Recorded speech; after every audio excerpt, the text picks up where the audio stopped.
அதற்கப்புறம் ஆனால் ராமாயணம் வாழ்க்கையே அப்போ தான் ஆரம்பிக்க போகுது. கல்யாணம் ஆகி குழந்தைகள்லாம் பெற்று அவர்களை வளர்த்து எவ்வளவு பெரிய பிரயாணம் இருக்கிறது. அதுக்கெல்லாம் நீங்கள் சொல்ல போகிற ராமாயண பதில் ரொம்பவே முக்கியமானது, நினைவில் கொள்க. இப்படியும் பார்த்துப்போம். அதனால் சத்தியவாதின்னு பார்க்கலாம், பிரியவாதின்னு பார்க்கலாம், திருடவாதின்னு பார்க்க போகிறோம். என்னென்னலாம் பார்த்துருக்கோம்? அகிலகேய பிரத்தனீக கல்யாணீக தானன் என்பதையும் தாயும் தகப்பனுமாக இருப்பார்கள் அப்படிங்கிறதையும் பார்க்க போகிறோம். தான் வெற்றி பெற்று நம்மையும் வெற்றி பெற வைப்பவனாக ஆர்க்க போகிறான், தீரனாக்க போறான்னு பார்க்க போகிறோம். தாரகம் போக்யம் போஷகம்னு பார்க்க போகிறோம். சௌஹார்தத்தை காட்டியிருக்கார், ஷியப்பதித்துவத்தை காட்டியிருக்கார், பராக்கிரமத்தை காட்டுறார் என்றும் மூன்றாக பார்க்க போகிறோம். இப்படி பலவும் பேச்சிலேயே சத்தியவாதமா இருக்கணும், பிரியவாதமா இருக்கணும், திருடவாதமா இருக்க வேண்டும். ஹரே ராம் யாருக்கா இருந்தாலும் நித்தியப்படி சொல்றதுதான் ஹரே ராம் ராம ராம ஹரே ஹரே, ஹரே கிருஷ்ண கிருஷ்ண கிருஷ்ண ஹரே ஹரே. அதுல ஹரி சப்தத்துக்கு அர்த்தம் பார்ப்போம், ராம சப்தத்துக்கு அர்த்தம் பார்ப்போம். ரெண்டு சப்தமும் சேர்ந்துருக்கு. ஹரி என்பதன் விழிச்சொல். விழிச்சொல்னா சம்போதனம்னு சம்ஸ்கிருதத்தில் சொல்லுவா. தமிழ விழி. இப்போ முன்னாடி ஒரு பிள்ளை உட்காந்துருக்கா, ராமன்னு வச்சுங்க, ஹே ராம. அந்த ஹே சேக்கரமா சப்தமஞ்சரி சம்ஸ்கிருதம் படித்து வளர்ந்தா சொல்லுவா. பால பாடத்திலேயே ராமஹ ராமௌ ராமாஹா, ராமம் ராமௌ ராமானு, ராமேண ராமாபியாம் ராமைஹி அப்படின்னு பிரதமா விபக்தி, தித்தியா விபக்தி, திருத்தியா விபக்தி, சப்தமி வரைக்கும் சொல்லுவோம்.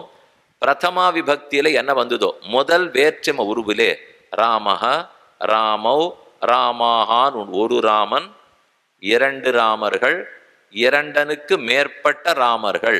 ராமஹ ராமௌ ராமாஹ. சம்ஸ்கிருதத்தில் ஏகவச்சனம், த்விவச்சனம், பகுவச்சனம். ஒருமை, இருமை, பன்மை. சாதாரண தமிழ்ல ஒருமை பன்மை. ஆனா இங்க நடுவுல இருமை. ராமௌ அப்படின்னா ரெண்டு ராமர்கள் வந்தார்கள்னு அர்த்தப்படும். ஒரு ராமன்னு சொன்னா ராமஹா. அதையே சம்போதனமாக்கணும்னால் ஹேன்னு கூட்டணும். ஹேனா கூப்பிடுதல், விழிச்சொல். ஹே ராம, ஹே ராமௌ, ஹே ராமாஹா.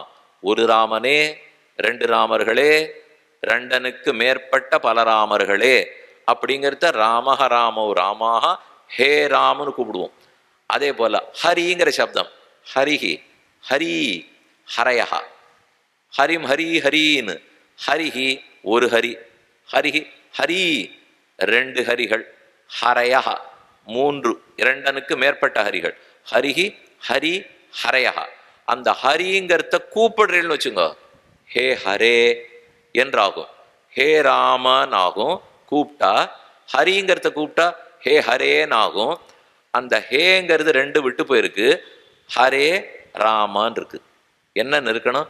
ஹே ஹரே ஹே ராம அப்படின்னு இருக்கணும். இருந்தா தான் ரெண்டு பேரையும் கூப்பிடுறோம்னு அர்த்தம்.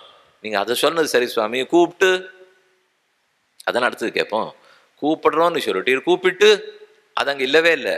கூப்பிட்டுன்னு இல்லையே நாள் அதை கூப்பிட்டு என்னன்னு நான் சொல்றதை விட எனக்கு என்ன வேணுங்கிறது அவளுக்கு தான் நல்லா தெரியும். அதனால பேசாத அந்த பொறுப்பை அவர்கள்ட்டே விட்டுடுவோமே. நான் கூப்பிட்டு எனக்கு இந்த பரீட்சை தேரணும்னால் பெருமாள் கேட்பார், அப்போ அடுத்த பரீட்சை, இந்த பரீட்சைக்கு வேணால் 195 போட்டு விடுறேன், அடுத்த பரீட்சை அது என்ன படிக்க போறேன்னு எனக்கு தெரியாது சுவாமி, அதனால தான் கேட்குறேன். அப்போ ஒரு தெரியா விட்டுருக்கலாமோ இல்லையோ? இது உனக்கு இதுக்கு வேணுமா அதுக்கு வேணுமான்னு கேட்டுட்டு இருக்கிறத மொத்தமாகவே கொடுத்துடலாமே. அதனால கூப்பிட்டுங்கிறதுல அதில் அப்புறம் இல்லை பாருங்க, அதுதான் சிறப்பம்சம். கூப்பிடுறது இருக்கு. கூப்பிட்டு ஹே பத்மநாப, ஹே தாமோதர, ஹே ஜெகத்ரேய குரு, ஹே ராமானுஜ கூப்பிட்டுட்டோம். ஸ்லோகம் முழுக்கவே அப்படியே இருக்கும்.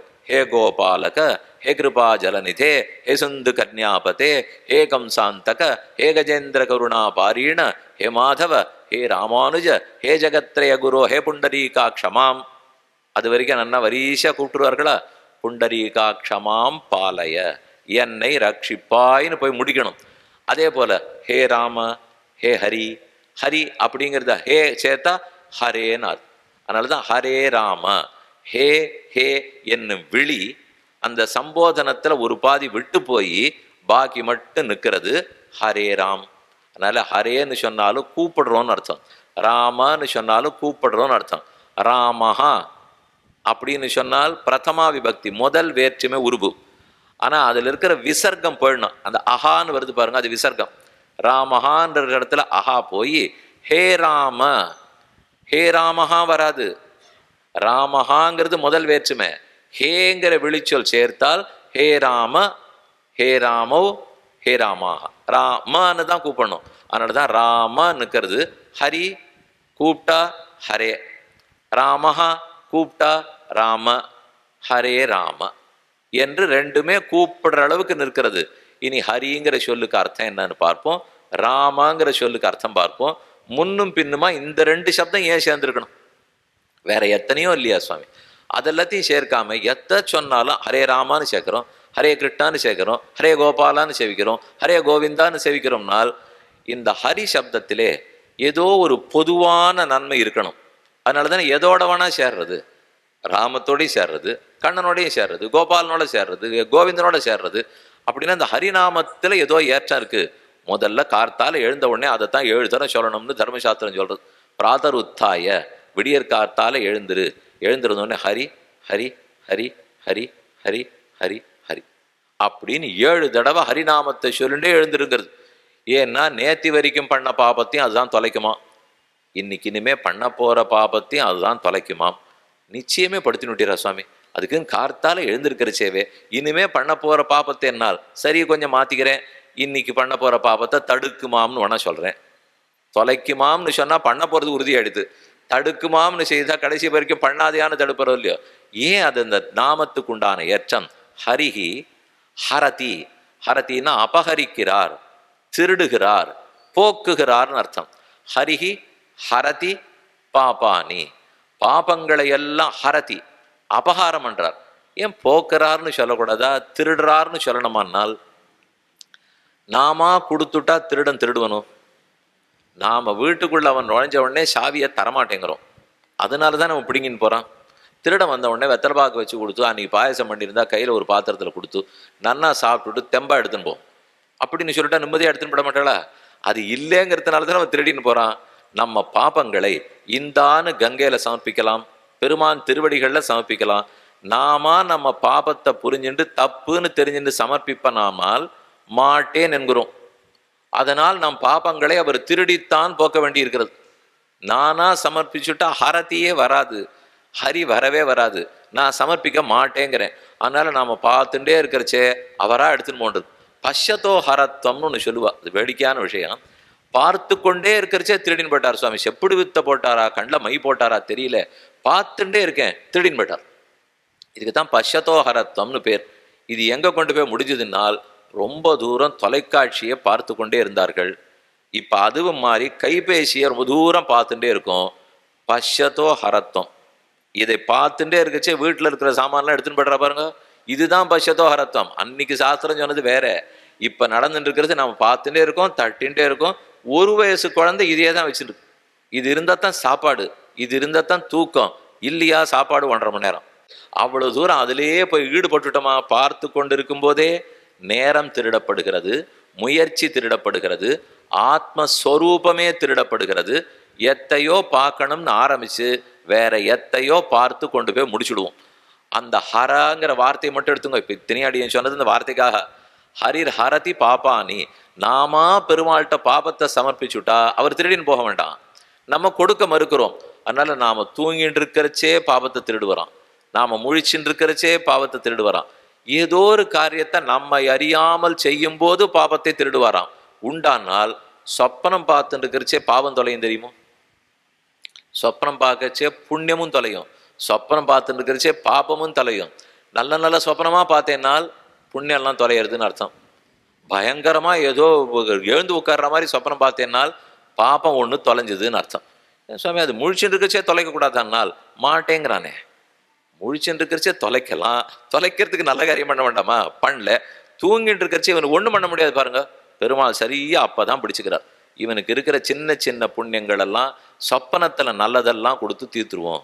சின்ன சின்ன பாபங்கள் எல்லாம் சொப்பனத்தில் இவனை பயப்பட வச்சு தீர்த்துருவோம். நம்மை அறியாமல் தூங்கி கொண்டிருக்கும் போதும் கர்மங்கள் கழிகின்றன.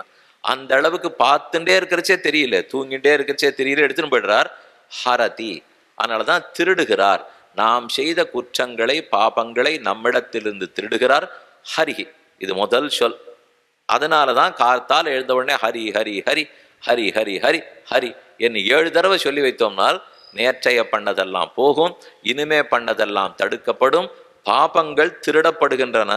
ஹரிர்ஹரதி பாபானி துஷ்டசித்தேரபி ஸ்மிருதா அனிச்சயாபி சம்ஸ்பிருஷ்டா தஹத்தேவகி பாவகா. ஹரி அஷ்டகம்னு ஸ்லோகம் இருக்கு, 8 ஸ்லோகம். கிருஷ்ணாஷ்டகம் கேள்விப்பட்டிருப்பீர்கள், கோவிந்தாஷ்டகம் கேள்விப்பட்டிருப்பீர்கள், ராமாஷ்டகம் கேள்விப்பட்டிருப்பீர்கள்.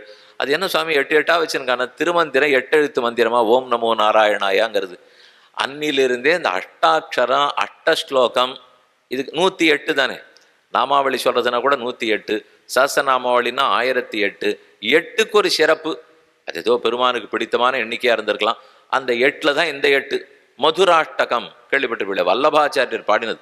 குஜராத் ராஜஸ்தான் பக்கத்துல இருந்து அதரம் மதுரம் மதரம் மதுரம் மதுராதிபதியர் அகிலம் மதுரம் எல்லாம் மதுரம், அது மதுராஷ்டகம்.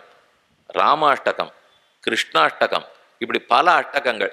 அதுல ஒண்ணு ஹரி அஷ்டகம். ஹரி அஷ்டகத்தினுடைய முதல் ஸ்லோகம் இதை சொல்றது. ஹரிஹி ஹரதி பாபானி, பாபங்களை எல்லாம் அது தொலைக்கும். துஷ்ட சித்தேரபி ஸ்மிருதா, நல்ல எண்ணத்தோட நினைச்சா தான் தொலைக்குமா. நான் ரொம்ப நல்லவனாகி உள்ளத்துலெல்லாம் நல்ல எண்ணத்தோட ஹரி அப்படின்னு சொல்றேன், அப்பதானே தொலையும் நாள் இல்லை. ஹரிர்ஹரதி பாபானி துஷ்ட சித்தேரபி ஸ்மிருதா, துஷ்டமான சிந்தனையோட நீ நினைச்சியானா கூட அந்த பாபத்தை அது போகும். நீ ஹரின்னு சொல்லு, ஆனா உள்ளம் இன்னும் தெளிவால, உள்ள நன்னால, ஆனா ஹரின்னு சொல்றான். அப்ப இது நல்லது நடக்குமா நடக்காதனால், நான் நிறைய அழுக்கோட கங்கையில போய் இறங்குறேன், காவேரியில இறங்குவோம், தாமிரபரணியில இறங்குவோம். உடனே நீ அழுக்கு இல்லாம வந்திருந்தியானா உனக்கு நான் குளிப்பாட்டி விட்டுருப்பேன். நீ அழுக்கோட வந்திருக்கியே என்று தாமிரபரணி சொல்லுமான்னு. அதுல இறங்குறதே என் அழுக்கு போகணும்னு தானே. அப்படி இருக்கிறச்சு அழுக்கோட வந்தேன்னா அழுக்கோட வர்றதுதான் யோக்கியத்தையே.